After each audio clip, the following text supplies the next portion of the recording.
कहानी शुरू हुई 1934 से। 1934 में लाया गया एम विश्वेश्वरैया प्लान।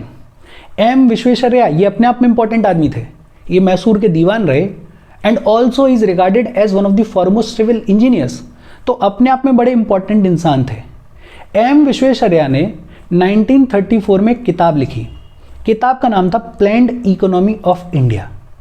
और ये जो किताब थी प्लान्ड इकोनॉमी ऑफ इंडिया, अपनी इस किताब में एम विश्वेश्वरैया ने क्या कहा?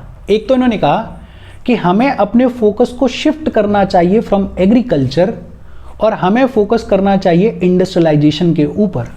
सोचो 1934 में इतना आगे की बात कर रहे हैं।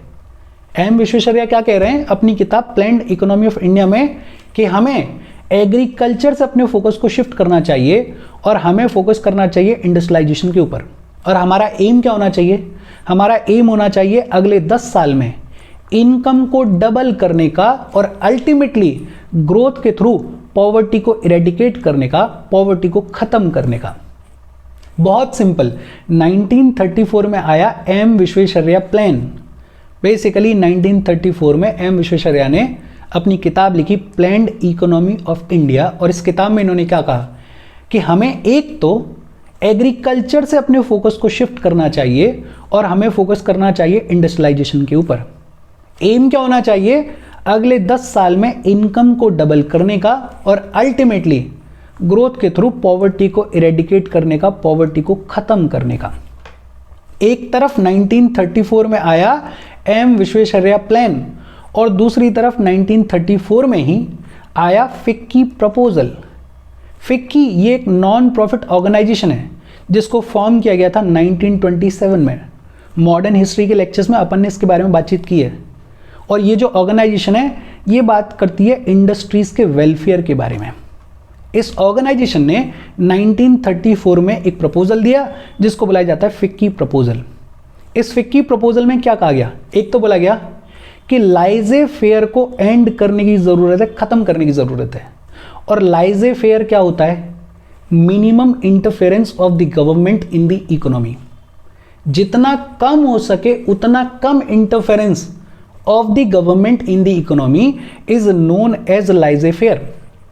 बट फिक्की प्रपोजल में क्या कहा जा रहा है कि इस लाइजे फेयर को खत्म करने की जरूरत है, एंड करने की जरूरत है। सिंपल लैंग्वेज में बोलें तो फिक्की प्रपोजल में कहा जा रहा है कि अब गवर्नमेंट को इकोनॉमिक प्लानिंग में एक्टिवली पार्टिसिपेट करने की जरूरत है। और क्योंकि इंडस्ट्रीज की बॉडी थी तो बट ऑब्वियस सी बात थी कि इस फिक्की प्रपोजल ने कैपिटलिस्ट क्लास को फेवर किया। एक बड़ी इंपॉर्टेंट रिकमेंडेशन दी। फिक्की प्रपोजल में कहा गया कि हमें नेशनल प्लानिंग कमीशन को सेटअप करना चाहिए, स्टैब्लिश करना चाहिए। बहुत सिंपल, 1934 में एक तो आया एम विश्वेश्वरैया प्लान। बेसिकली अपनी किताब में जिसका नाम था प्लान्ड इकोनॉमी ऑफ इंडिया में एम विश्वेश्वरैया ने क्या कहा कि हमें एग्रीकल्चर से फोकस को शिफ्ट करना चाहिए और हमें फोकस करना चाहिए इंडस्ट्रियलाइजेशन के ऊपर। एम क्या होना चाहिए कि अगले 10 साल में इनकम को डबल करना है और अल्टीमेटली ग्रोथ के थ्रू पॉवर्टी को इरेडिकेट करना है। 1934 में ही दूसरी तरफ आया फिक्की प्रपोजल जिसमें यह कहा गया कि एक तो हमें लाइजे फेयर को एंड करना चाहिए, मतलब गवर्नमेंट को अब एक्टिवली पार्टिसिपेट करना चाहिए इकोनॉमिक प्लानिंग में, और दूसरा बड़ा इंपॉर्टेंट रिकमेंडेशन दी गई कि हमें नेशनल प्लानिंग कमीशन को सेटअप करना चाहिए, स्टैब्लिश करना चाहिए। फिर 4 साल के बाद 1938 में आया कांग्रेस प्लान, और इस कांग्रेस प्लान के तहत नेशनल प्लानिंग कमेटी को सेटअप किया गया 1938 में। नेशनल प्लानिंग कमेटी को सेटअप किसने किया था? सुभाष चंद्र बोस ने इसको सेटअप किया था। और इसके पहले चेयरपर्सन कौन बनाए गए? पंडित जवाहरलाल नेहरू इसके पहले चेयरपर्सन बनाए गए। अच्छा, 1939 में कांग्रेस का एक सेशन हुआ था जिसका नाम था Tripuri session, Tripuri crisis, the famous Tripuri crisis. इसके बारे में अपन ने पढ़ा हुआ है मॉडर्न हिस्ट्री वाले लेक्चर्स में। 1938 का ये जो कांग्रेस का सेशन था ये कहाँ पे हुआ था? Please let me know in the comment section. अभी के लिए 1938 में आया कांग्रेस प्लान। इस कांग्रेस प्लान के तहत नेशनल प्लानिंग कमेटी को सेटअप किया गया 1938 में। किसने सेटअप किया? सुभाष चंद्र बोस ने सेटअप किया। इसके पहले चेयरपर्सन कौन बने? पंडित जवाहरलाल नेहरू बने। लेकिन इसके बाद वर्ल्ड वॉर 2 की शुरुआत हो जाएगी तो बहुत ज़्यादा कामकाज कर नहीं पाएगी ये नेशनल प्लानिंग कमेटी। हालांकि इसकी रिपोर्ट के कुछ डॉक्यूमेंट्स पब्लिश किए जाएंगे 1949 में। फिर 1944 में आया बॉम्बे प्रपोजल। बॉम्बे के टॉप 8 इंडस्ट्रियलिस्ट ने दिया बॉम्बे प्रपोजल। उस टाइम पे टाटा, जीडी बिरला, पुरुषोत्तम दास ठाकुर वगैरह वगैरह ऐसे 8 जो टॉप इंडस्ट्रियलिस्ट थे बॉम्बे के, उन्होंने 1944 में दिया बॉम्बे प्रपोजल। और इंडस्ट्रियलिस्ट ने ये प्रपोजल दिया है तो इनका फोकस था इंडस्ट्रियलाइजेशन के ऊपर। प्राइमरीली इनका फोकस था इंडस्ट्रियलाइजेशन के ऊपर, लेकिन साथ ही साथ इन्होंने एडवाइस ये भी किया कि हमें एग्रीकल्चर को भी रीस्ट्रक्चर करने की ज़रूरत है, कुछ चेंजेस वहाँ भी करने की ज़रूरत है, जैसे ज़मींदारी को अबॉलिश करो, जैसे स्मॉल एंड कॉटेज इंडस्ट्रीज़ के ऊपर फोकस करो। बहुत सिंपल। 1934 में 2 चीज़ें हुई हैं। एक एम विश्वेश्वरैया प्लान आया है जिसमें बड़ा सिंपली ये बोला जा रहा है कि एग्रीकल्चर से फोकस को शिफ्ट करो और इंडस्ट्रियलाइजेशन के ऊपर फोकस करो। 1934 में फिक्की प्रपोजल आया है। फिक्की प्रपोजल, फिक्की जो कि एक इंडस्ट्रियल वेलफेयर वाली ऑर्गेनाइजेशन है, नॉन प्रॉफिट ऑर्गेनाइजेशन है, वो कह रही है फिक्की प्रपोजल में कि एक तो लाइजे फेयर को ख़त्म करो, और बड़ी इंपॉर्टेंट रिकमेंडेशन दे रही है कि नेशनल प्लानिंग कमीशन को सेटअप किया जाए। मीनवाइल 1938 में कांग्रेस प्लान आ गया। और अगर आप मॉडर्न हिस्ट्री के बारे में जानते हो, आपने पढ़ा हुआ है, तो आपको ये पता होगा। नेशनल प्लानिंग कमेटी को सेटअप किया गया 1938 में। पहले चेयरपर्सन कौन बने? पंडित जवाहरलाल नेहरू। 1944 में बॉम्बे प्रपोजल आया है। बॉम्बे के टॉप 8 इंडस्ट्रियलिस्ट ने बॉम्बे प्रपोजल दिया। इनका प्राइमरी फोकस था इंडस्ट्रियलाइजेशन के ऊपर, लेकिन साथ ही इन्होंने ये भी एडवाइस किया कि हमें एग्रीकल्चर को भी रिस्ट्रक्चर करना चाहिए, जैसे जमींदारी वगैरह को अबॉलिश करो, जैसे स्मॉल एंड कॉटेज इंडस्ट्रीज के डेवलपमेंट के ऊपर भी फोकस करो। 1944 में गांधीयन प्लान आया, और ये गांधीयन प्लान किसने दिया? आचार्य श्रीमन नारायण अग्रवाल ने। आचार्य श्रीमन नारायण अग्रवाल ये इंडियन यूथ कांग्रेस के मेंबर हुआ करते थे, वर्किंग कमेटी के मेंबर हुआ करते थे। तो आचार्य श्रीमन नारायण अग्रवाल ने गांधीयन प्लान दिया 1944 में। इसके बारे में अपन डिटेल में बातचीत करेंगे। और इस गांधीयन प्लान का फोकस क्या था कि एक तो इकोनॉमिक डिसेंट्रलाइजेशन के ऊपर फोकस करो। गांधी जी का तो पूरा आइडिया ही विलेजेस में बसता था, तो उन्हीं लाइंस पर बात की जा रही है कि एक तो इकोनॉमिक डिसेंट्रलाइजेशन के ऊपर फोकस करो, और दूसरा small scale and cottage industries के ऊपर फोकस करो। अगले ही साल 1945 में पीपल्स प्लान आया। कौन लेकर आया? एम.एन. रॉय साहब। एम.एन. रॉय, इन्होंने एक पार्टी स्टैब्लिश की थी इंडिया में। कौन सी पार्टी थी उसके बारे में बताओ, please let me know in the comment section. इसके बारे में अपन ने पॉलिटी में पढ़ा हुआ है। 1945 में पीपल्स प्लान आया। कौन लेकर आया? एम.एन. रॉय लेकर आए। 10 साल के पीरियड की बात करता था ये पीपल्स प्लान, और इस पीपल्स प्लान में एम.एन. रॉय साहब की जो मेन प्रायोरिटी थी वो थी एग्रीकल्चरल डेवलपमेंट। लेकिन साथ ही साथ ये भी कहा जा रहा था कि हमें इंडस्ट्रियलाइजेशन को भी बैलेंस करना चाहिए। प्राइमरीली इसमें बात की गई एग्रीकल्चरल डेवलपमेंट के बारे में, लेकिन साथ ही साथ इंडस्ट्रियलाइजेशन को भी हमें बैलेंस करना चाहिए, ये भी कहा गया इस पीपल्स प्लान में। 1946 में बड़ी इंपॉर्टेंट चीज हुई, प्लानिंग एडवाइजरी बोर्ड को सेटअप किया गया। जब इंडिया में इंटरिम गवर्नमेंट को फॉर्म किया गया, जिसको हेड कर रहे थे पंडित जवाहरलाल नेहरू, उस इंटरिम गवर्नमेंट ने प्लानिंग एडवाइजरी बोर्ड को सेटअप किया 1946 में। और इसका काम क्या था कि जितने भी फ्यूचर के प्लान्स हैं और प्रोजेक्ट्स हैं उनको रिव्यू करना है। ये जितनी सारी चीज़ें हैं, ये पीछे तक वाली, इन सब के बारे में एक दो को छोड़ दें, जैसे एम विश्वेश्वरैया प्लान को छोड़ दें, फिक्की प्रपोजल को छोड़ दें और बॉम्बे प्रपोजल को छोड़ दें, तो बाकी सब के बारे में हमने मॉडर्न हिस्ट्री में पढ़ा हुआ है। ये आपके लिए डिफिकल्ट नहीं होना चाहिए। अगर आप पहली बार पढ़ रहे हो तो आपको ऐसा लगेगा कि यार इतना डेटा है, ये कैसे इवोल्यूशन याद रहेगा। लेकिन अगर आपने मॉडर्न हिस्ट्री पढ़ी हुई है तो बहुत ईजी है इसको इंटीग्रेट करना। अगर पहली बार भी पढ़ रहे हो तो एक दो बार इसको देखना और फॉर्मेट अपने शॉर्ट नोट्स जो हैं वो अच्छे से बनाना, ताकि अगर रिवाइज करो तो ईजी हो चीज़ें। 2-4 बार देखोगे ये पूरा स्ट्रक्चर आपके दिमाग में बैठ जाएगा। शुरू कहाँ से हुआ? 1934 से। 1934 में 2 चीज़ें हुई हैं। एक तो एम विश्वेश्वरैया प्लान आया है, और इस प्लान के तहत बेसिकली क्या कहा जा रहा है कि हमें एग्रीकल्चर से अपने फोकस को शिफ्ट करना चाहिए और हमें फोकस करना चाहिए इंडस्ट्रियलाइजेशन के ऊपर। 1934 में ही फिक्की प्रपोजल आया है, और फिक्की प्रपोजल में क्या कहा जा रहा है कि एक तो लाइजे फेयर को एंड करो, गवर्नमेंट को इन्विटेशन दे रहे हैं कि भाई इकोनॉमिक प्लानिंग में पार्टिसिपेट करो, और दूसरा कहा गया कि नेशनल प्लानिंग कमीशन को सेटअप किया जाए। 1938 में कांग्रेस प्लान आया है। इस कांग्रेस प्लान के तहत नेशनल प्लानिंग कमेटी को सेटअप किया गया 1938 में, जिसके पहले चेयरपर्सन थे पंडित जवाहरलाल नेहरू। 1944 में बॉम्बे प्रपोजल आया है। बॉम्बे के टॉप 8 इंडस्ट्रियलिस्ट ने इस बॉम्बे प्रपोजल को दिया। मेन फोकस था इंडस्ट्रियलाइजेशन, लेकिन साथ ही साथ इन्होंने एग्रीकल्चरल रीस्ट्रक्चरिंग के बारे में भी बातचीत की। 1944 में ही गांधीयन प्लान आया है, जिसको लेकर आए हैं आचार्य श्रीमन नारायण अग्रवाल। और गांधीयन प्लान है, नाम से ही क्लियर है, इसका फोकस था डिसेंट्रलाइजेशन के ऊपर, इकोनॉमिक डिसेंट्रलाइजेशन के ऊपर। और दूसरा इन्होंने बात की स्मॉल स्केल और कॉटेज इंडस्ट्रीज के बारे में। 1945 में अगले साल ही पीपल्स प्लान आया है। कौन लेकर आया? एम.एन. रॉय साहब लेकर आए, कम्युनिस्ट लीडर थे। और एम.एन. रॉय साहब ने इस प्लान में अगले 10 साल के बारे में बातचीत की। मेन फोकस था एग्रीकल्चर का डेवलपमेंट, लेकिन साथ ही साथ ये भी कहा गया कि हमें इंडस्ट्रियलाइजेशन के ऊपर भी ध्यान देने की जरूरत है। 1946 में प्लानिंग एडवाइजरी बोर्ड को फॉर्म किया गया। किसने फॉर्म किया? इंटरिम गवर्नमेंट ने फॉर्म किया। और इसका काम था कि जितने भी फ्यूचर प्लान्स हैं और प्रोजेक्ट्स हैं उनको रिव्यू करना है। और फिर इसके बाद 1947 में आज़ादी मिल गई और 1947 में ऑल इंडिया कांग्रेस कमेटी ने एक इकोनॉमिक प्रोग्राम कमेटी को फॉर्म किया। और इस इकोनॉमिक प्रोग्राम कमेटी को काम दिया गया कि प्लान बनाओ, देखो कि कैसे प्राइवेट और पब्लिक पार्टनरशिप को बैलेंस किया जा सकता है, कैसे अर्बन और रूरल इकोनॉमीज को बैलेंस किया जा सकता है। इस इकोनॉमिक प्रोग्राम कमेटी की इंपॉर्टेंस क्या है? इसने रिकमेंडेशन दी थी कि हमें प्लानिंग कमीशन को सेटअप करना चाहिए, फॉर्म करना चाहिए। 1947 में ऑल इंडिया कांग्रेस कमेटी ने इकोनॉमिक प्रोग्राम कमेटी को फॉर्म किया। और इस इकोनॉमिक प्रोग्राम कमेटी को काम दिया गया कि प्लान बनाओ और देखो कि कैसे पब्लिक और प्राइवेट पार्टनरशिप को बैलेंस किया जा सकता है, कैसे अर्बन और रूरल इकोनॉमीज को बैलेंस किया जा सकता है। ये पूरा प्लान बनाएंगे, बातचीत करेंगे और जो बड़ी इंपॉर्टेंट रिकमेंडेशन देंगे, वो इंपॉर्टेंट रिकमेंडेशन क्या थी कि हमें प्लानिंग कमीशन को सेटअप करना चाहिए। 1950 में फिर जेपी नारायण एक अपना प्लान लेकर आ जाएंगे जिसको बुलाया जाएगा Sarvodaya plan. JP Narayan socialist leader थे, बड़े पॉपुलर लीडर थे और सोशलिस्ट लीडर थे, तो बहुत ऐसी बात थी कि सर्वोदय प्लान में उन्होंने बात की एग्रीकल्चर के बारे में, उन्होंने बात की स्मॉल एंड कॉटेज इंडस्ट्रीज के बारे में, उन्होंने बात की लैंड रिफॉर्म्स के बारे में।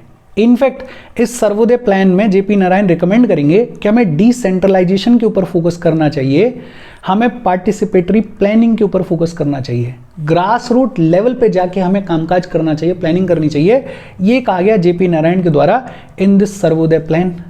फिर 1950 के बाद जो सबसे इंपॉर्टेंट डेवलपमेंट हुआ वो हुआ प्लानिंग कमीशन का फॉर्मेशन। 15 मार्च 1950 को प्लानिंग कमीशन को स्टैब्लिश किया गया। और प्लानिंग कमीशन को स्टैब्लिश किया गया कैबिनेट रेजोल्यूशन के थ्रू। एक्स्ट्रा कॉन्स्टिट्यूशनल बॉडी थी, नॉन पॉलिटिकल बॉडी थी, नॉन स्टैट्यूटरी बॉडी थी और एडवाइजरी बॉडी थी। एक्स्ट्रा कॉन्स्टिट्यूशनल है, नॉन स्टैट्यूटरी है, एडवाइजरी है, लेकिन इसके बावजूद आने वाले टाइम की one of the most powerful body बनेगी ये प्लानिंग कमीशन। इसका काम क्या था? इसका काम ये था कि देखो भैया कंट्री में कहाँ कितने रिसोर्सेज हैं, फिर उन रिसोर्सेज का किस तरीके से बैलेंस्ड यूटिलाइजेशन किया जाएगा, उसके रिगार्डिंग प्लान्स बनाओ। प्लानिंग कमीशन का काम था 5 ईयर प्लान्स वगैरह को बनाना। पंडित जवाहरलाल नेहरू क्योंकि प्राइम मिनिस्टर थे तो इसके पहले चेयरमैन बने। अब इतनी इंपॉर्टेंट नहीं रही बिकॉज अब इसकी जगह पे कौन आ गया है? नीति आयोग आ गया है। लेकिन कोई टाइम ऐसा हुआ करता था कि ये one of the most powerful body थी। कब स्टैब्लिश किया गया था? 15 मार्च 1950 को। और मजे की बात यह है कि एक्स्ट्रा कॉन्स्टिट्यूशनल बॉडी थी, नॉन स्टैट्यूटरी बॉडी थी, एडवाइजरी नेचर थी, लेकिन उसके बावजूद हद से ज़्यादा पावरफुल बॉडी हुआ करती थी। काम क्या था? देखना कि कहाँ कितने रिसोर्सेज हैं और फिर उस हिसाब से प्लान तैयार करना ताकि जो रिसोर्सेज हैं उनको इफेक्टिवली यूटिलाइज किया जा सके, उनको बैलेंस तरीके से यूटिलाइज किया जा सके। 1952 में ही नेशनल डेवलपमेंट काउंसिल को सेटअप किया गया। 1950 में स्टैब्लिश किया गया था प्लानिंग कमीशन को और 1952 में development council, national development council को सेटअप किया गया। 6 अगस्त 1952 को सेटअप किया गया। इसको सेटअप किया गया एग्जीक्यूटिव ऑर्डर के थ्रू। ये भी एक्स्ट्रा कॉन्स्टिट्यूशनल बॉडी थी, ये भी नॉन स्टैट्यूटरी बॉडी थी। इसमें प्राइम मिनिस्टर हुआ करते थे। इसका कंपोजिशन अगर देखें तो प्राइम मिनिस्टर के अलावा जितने भी कैबिनेट मिनिस्टर्स हैं वो इसका हिस्सा हुआ करते थे। सभी स्टेट्स के चीफ मिनिस्टर्स इसका हिस्सा हुआ करते थे। यूटी के लेफ्टिनेंट गवर्नर्स इसका हिस्सा हुआ करते थे और प्लानिंग कमीशन के जो भी मेंबर्स हुआ करते थे वो भी इसका हिस्सा हुआ करते थे। प्लानिंग कमीशन जो भी 5 ईयर प्लान बनाती थी उस 5 ईयर प्लान को अप्रूव करने का काम किसका हुआ करता था? नेशनल डेवलपमेंट काउंसिल का। लेकिन अब उतनी रेलेवेंट है नहीं, उतनी क्या बिल्कुल भी नहीं है, बिकॉज इस नेशनल डेवलपमेंट काउंसिल की लास्ट मीटिंग हुई 2011 में। अब नीति आयोग की जो गवर्निंग काउंसिल है, वो गवर्निंग काउंसिल सेम वही कामकाज करती है जो पहले नेशनल डेवलपमेंट काउंसिल किया करती थी। और फिर अपने को पता ही है कि 2015 में नीति आयोग को सेटअप किया गया, प्लानिंग कमीशन को रिप्लेस कर दिया गया और प्लानिंग कमीशन की जगह पे 1 जनवरी 2015 को नीति आयोग को सेटअप किया गया। ये जो नीति आयोग है, ये जो भी कामकाज करती है उस कामकाज को 4 मेन हेड्स में डिवाइड करके देखा जा सकता है। एक तो इसका काम क्या है, पॉलिसी एंड प्रोग्राम फ्रेमवर्क। दूसरा इसका काम क्या है, कोऑपरेटिव फेडरलिज्म को प्रमोट करना। तीसरा इसका काम क्या है कि मॉनिटर करना, इवेल्युएट करना, देखना कि जो भी प्रोग्राम्स हैं, जो भी पॉलिसीज़ हैं, वो ठीक से इंप्लीमेंट की जा रही हैं, नहीं की जा रही हैं। और चौथा, ये थिंक टैंक है, ये नॉलेज एंड इनोवेशन हब है। नीति आयोग के बारे में अपन इसी चैप्टर में पूरा डिटेल में बातचीत करेंगे, तो यहाँ पे बहुत ज़्यादा लोड लेने की ज़रूरत नहीं है, यहाँ पे बहुत ज़्यादा चीज़ें लिखी भी नहीं गई हैं। लेकिन हाँ, इससे पहले तक की जो भी चीज़ें हैं उनका एक ब्रॉड अंडरस्टैंडिंग, एक ब्रॉड फ्लो चार्ट अपने दिमाग में रखो। 1934 में एम विश्वेश्वरैया प्लान आया, 1934 में ही फिक की प्रपोजल आया, 1938 में कांग्रेस प्लान आया जिसके तहत नेशनल प्लानिंग कमेटी को सेटअप किया गया, 1944 में बॉम्बे प्रपोजल आया। और बॉम्बे प्रपोजल में इतना ही याद रख लो कि टॉप 8 इंडस्ट्रीज जो थे बॉम्बे के, उन्होंने इसको तैयार किया था। मेन फोकस इसका किस पे था, इंडस्ट्रियलाइजेशन के ऊपर था। 1944 में गांधीयन प्लान आया, आचार्य श्रीमन नारायण अग्रवाल जी ने इसको प्रेजेंट किया। और गांधीयन प्लान है तो आप समझ सकते हो, इकोनॉमिक डिसेंट्रलाइजेशन के बारे में बात की गई, small scale and cottage industries के बारे में बात की गई। 1945 में पीपल्स प्लान आया, एम.एन. रॉय साहब ने दिया और इसमें भी फोकस किस पे था, एग्रीकल्चरल डेवलपमेंट पे था। 1946 में प्लानिंग एडवाइजरी बोर्ड को सेटअप किया गया, पंडित जवाहरलाल नेहरू की जो इंटरिम गवर्नमेंट थी उसने सेटअप किया और इसका काम ये था कि जो भी फ्यूचर प्लान्स हैं, प्रोजेक्ट्स हैं, उनको रिव्यू करना। 1947 में ऑल इंडिया कांग्रेस कमेटी ने इकोनॉमिक प्रोग्राम कमेटी को सेटअप किया। इसकी इंपॉर्टेंस ये है कि इसने रिकमेंड किया था कि प्लानिंग कमीशन को सेटअप किया जाए, फॉर्म किया जाए। 1950 में सर्वोदय प्लान आया, किसने दिया, जेपी नारायण ने दिया। और जेपी नारायण, अगर आपको उनके बारे में थोड़ी भी अंडरस्टैंडिंग है, सोशलिस्ट लीडर थे, तो आपको ये समझ में आ जाएगा कि सर्वोदय प्लान में उन्होंने क्या कहा होगा। एग्रीकल्चर के ऊपर फोकस करो, स्मॉल एंड कॉटेज इंडस्ट्रीज के ऊपर फोकस करो, लैंड रिफॉर्म्स के ऊपर फोकस करो, डिसेंट्रलाइज्ड एंड पार्टिसिपेटरी प्लानिंग के ऊपर ध्यान दो, ऐसा उन्होंने रिकमेंड किया। फिर बड़ा इंपॉर्टेंट डेवलपमेंट 1950 में ही हुआ। 15 मार्च 1950 को प्लानिंग कमीशन को सेटअप किया गया। मतलब वैसे अगर देखें तो एक्स्ट्रा कॉन्स्टिट्यूशनल भी है, वैसे अगर देखें तो नॉन स्टैट्यूटरी भी है, वैसे अगर देखें तो एडवाइजरी भी है, लेकिन आने वाले टाइम की सबसे पावरफुल बॉडी थी ये प्लानिंग कमीशन। इसका काम ये था कि प्लान्स तैयार करती थी और देखती थी कि कैसे इफेक्टिव यूटिलाइजेशन किया जा सकता है रिसोर्सेज का। पहले चेयरमैन इसके कौन बने, पंडित जवाहरलाल नेहरू, बिकॉज उस टाइम पर पंडित जवाहरलाल नेहरू प्राइम मिनिस्टर हुआ करते थे। 1952 में नेशनल डेवलपमेंट काउंसिल को सेटअप किया गया 6 अगस्त 1952 को। और ये जो नेशनल डेवलपमेंट काउंसिल थी, ये भी एक्स्ट्रा कॉन्स्टिट्यूशनल थी, ये भी नॉन स्टैट्यूटरी थी। और इसका काम था कि ये जितने भी 5 ईयर प्लान्स आते थे इनको अप्रूव करना। लेकिन ये लास्ट मिली थी 2011 में। पहले जो काम नेशनल डेवलपमेंट काउंसिल करती थी, अब वही काम नीति आयोग की गवर्निंग काउंसिल करती है। और जो आज की डेट में इंपॉर्टेंट है, नीति आयोग, उसको सेटअप किया गया 1 जनवरी 2015 को। इसने रिप्लेस किया प्लानिंग कमीशन को। नीति आयोग से रिलेटेड जो भी चीज़ें हैं उनको अपन पूरा डिटेल में पढ़ेंगे, इसी चैप्टर में पढ़ेंगे। आज की बातचीत हम यहीं पे ख़त्म कर रहे हैं। बहुत इजी सेशन था, बस फ्लो चार्ट बना लेना। और फ्लो चार्ट में मेरे हिसाब से मेरा एडवाइस ये है कि ये जितनी चीज़ें लिखी हैं कि एम.एन. रॉय साहब ने फॉर एग्जांपल पीपल्स प्लान लेकर आए, अब उसमें 10 साल का टाइम पीरियड या एग्रीकल्चर डेवलपमेंट, इतना सब कुछ मत लिखना, छोटा छोटा लिख लेना कि 1945 सामने पीपल्स प्लान किसने दिया, एम.एन. रॉय साहब ने दिया। अगर बहुत ज़्यादा हो तो 2 एरो करके एग्रीकल्चर, और फिर थोड़ा सा लिख दो कि बैलेंस्ड इंडस्ट्रियलाइजेशन, या बैलेंस्ड इंडस्ट्रियलाइजेशन लिखो भी मत, सिर्फ एग्रीकल्चर लिखो जो मेन इंपॉर्टेंट चीज़ है। तो ऐसे करके छोटे छोटे में निपटा उसको, ताकि अगर बाई चांस कभी क्वेश्चन आ जाए तो आपको आइडिया हो। बाकी प्रोबेबिलिटी बहुत कम है कि इस सेक्शन में से आपसे कोई क्वेश्चन पूछा जाएगा, बट यूपीएससी बीइंग यूपीएससी, भरोसा करने की ज़रूरत नहीं है। प्रिपेयर तो अपने को सब कुछ करना ही है। कोई डाउट हो कमेंट करके पूछ लेना। Thank you very much.